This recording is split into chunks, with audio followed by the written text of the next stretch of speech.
The Declaration of Dependence, Paul Foster.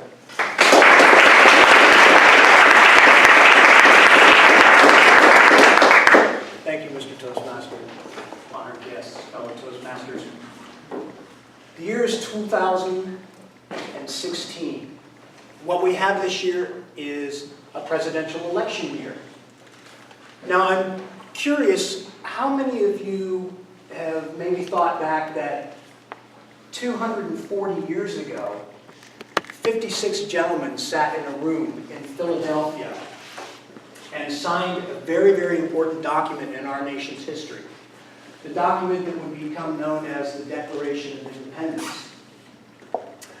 What that document essentially stated was that the original 13 colonies were no longer going to be subject to the rule of the King of England. Needless to say, he wasn't excited about that. So we had a little tiff. And that tiff lasted a few years. And finally, when the king sort of saw the errors in his ways, we settled our differences. From that point, 13 years later, a second very important document was also then created, which became the Constitution of the United States.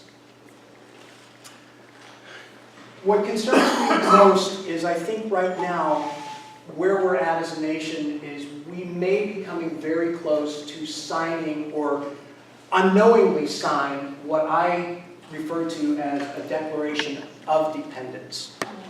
And the reason for that is because we have a situation now where certain elements are trying to subvert the process, thereby actually, taking over what the Constitution was designed to very much protect us from.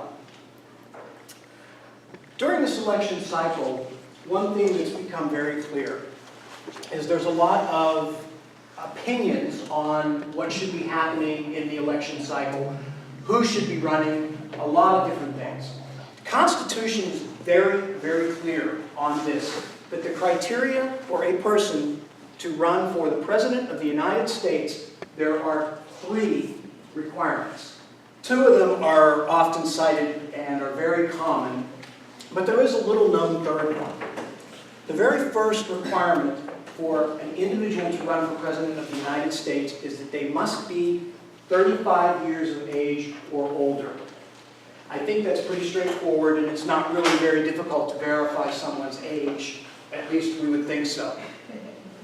The second requirement is that the individual be a natural-born citizen of the United States.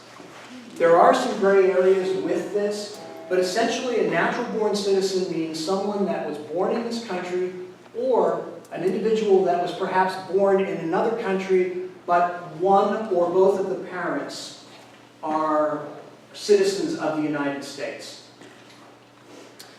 The third criteria is that the individual must reside within the United States for at least 14 years. The Constitution is very ambiguous on this one because it doesn't really specify whether it has to be 14 consecutive years or whether or not it can be any combination of 14 years. However, to this date, there is no real, it's never been brought into contention. So, what does the Constitution not say? The Constitution does not say, or does not have a requirement to run for president that you be popular. It doesn't say that you must be polite. It doesn't say that you must have nice hair. It never mentions anything about secretly funneling money into your private family foundation. And lastly, it doesn't say anything about not offending someone or hurting someone else's feelings. And I think we're going down a path now where we have this situation taking effect where people are viewing individuals that are running and finding really a litany of flaws that any human being has. And this is not a one-party problem. It's actually happening in both parties' system right now. However, the Republican Party is getting the lion's share of the attention mainly because of Donald Trump. Whether you like him, whether you hate him, whether you're absolutely indifferent to him, Donald Trump has fulfilled the requirements of the Constitution to run for president. Since we outlined what those requirements are, we believe that he has met, or that he had met those requirements. Now, what about the other side? And for those who happen to be maybe on the Democratic side and who are grabbing some popcorn and sitting back and enjoying this show, I'd also like to remind you that the concept of the superdelegate, if anyone thinks that's a fair process, you may want to have a chat with Bernie Sanders, because I don't think he's going to agree with you. And for those who may not be familiar with what the superdelegate process is, basically it allows one person to override all the rest of the state's delegates and their wishes. To give you an example of that, let's say that California has 50 delegates to offer on the Democratic side for the nominee.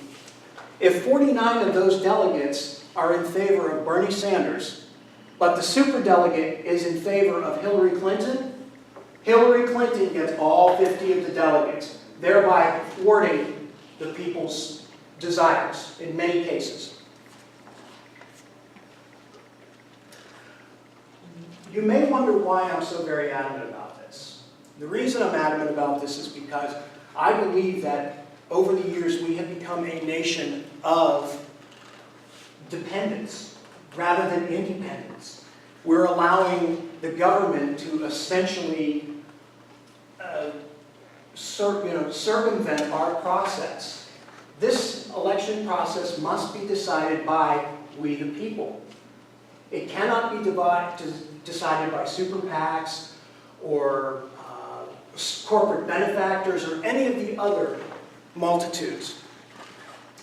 So in closing, I would like everyone to think about that and simply say to yourselves, is it still we the people?